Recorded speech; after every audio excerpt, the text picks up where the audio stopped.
By way of welcoming the World Bank report, I will make some short remarks on behalf of the Roma Education Fund that were, as the chair said, originally to be delivered by the chair of REF's board, Kostel Berkush.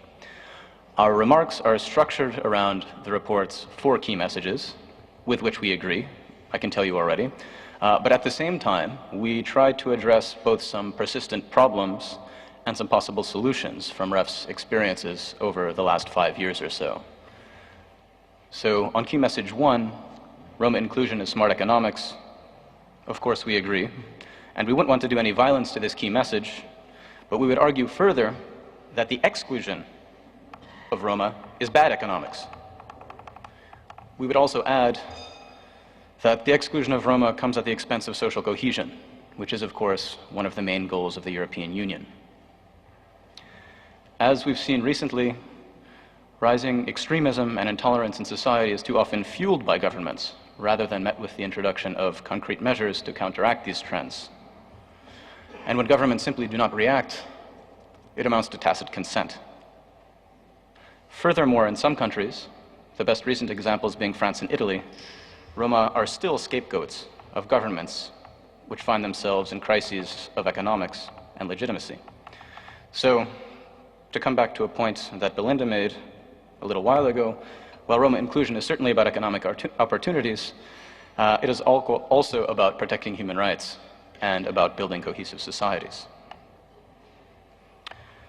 On the second key message, that Roma want to contribute and have the potential to do so, we would add that labor force participation rates among Roma would be higher if discrimination were not a consistent barrier. And Joost made this point.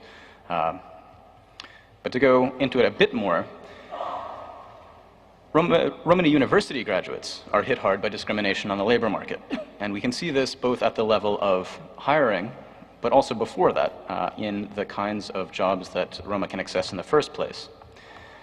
To take a concrete example, the overall unemployment rate among university graduates in Romania is about 6.5%.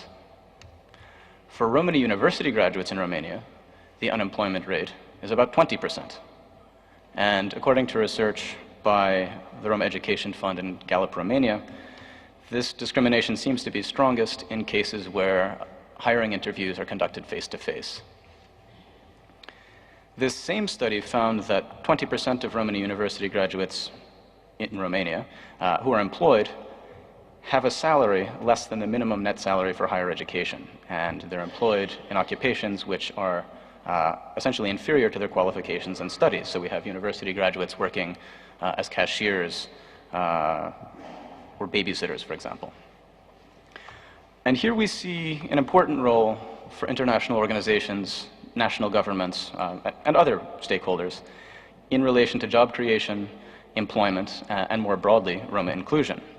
In REF's own case, from 2005 to 2009, we employed on a temporary basis roughly 3,000 persons working on projects granted by the Roma Education Fund.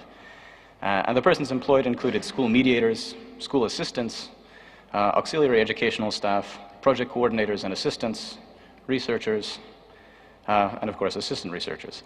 And this has created jobs not only for Roma, but at the same time it's built and sustained efforts to improve Roma inclusion more broadly. As for key message 3, of course we agree there's knowledge about works for Roma integration, and in fact we think we have some of it at REF. With regard to education, desegregation is the key. At present though, segregated education continues to reproduce and reinforce the social, economic, and political exclusion of Roma. And if that news weren't bad enough, the segregation is not decreasing. And this was shown in recent studies of the Roma Education Fund and the European Roma Rights Center in Slovakia and the Czech Republic, as well as by a study conducted by the Open Society Institute in Serbia. And here, REF can only welcome the involvement of the World Bank to join the effort in dismantling the segregated way of educating Roma.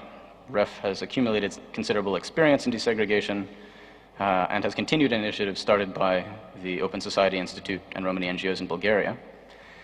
And through advocacy and financial support of desegregation programs, REF has helped to put desegregation on the agenda of national governments and of the European Union. Still, though, if we want to move beyond knowledge sharing on desegregation models to concrete desegregation, Roma inclusion in education requires more political will on all levels: national, regional, local, and EU.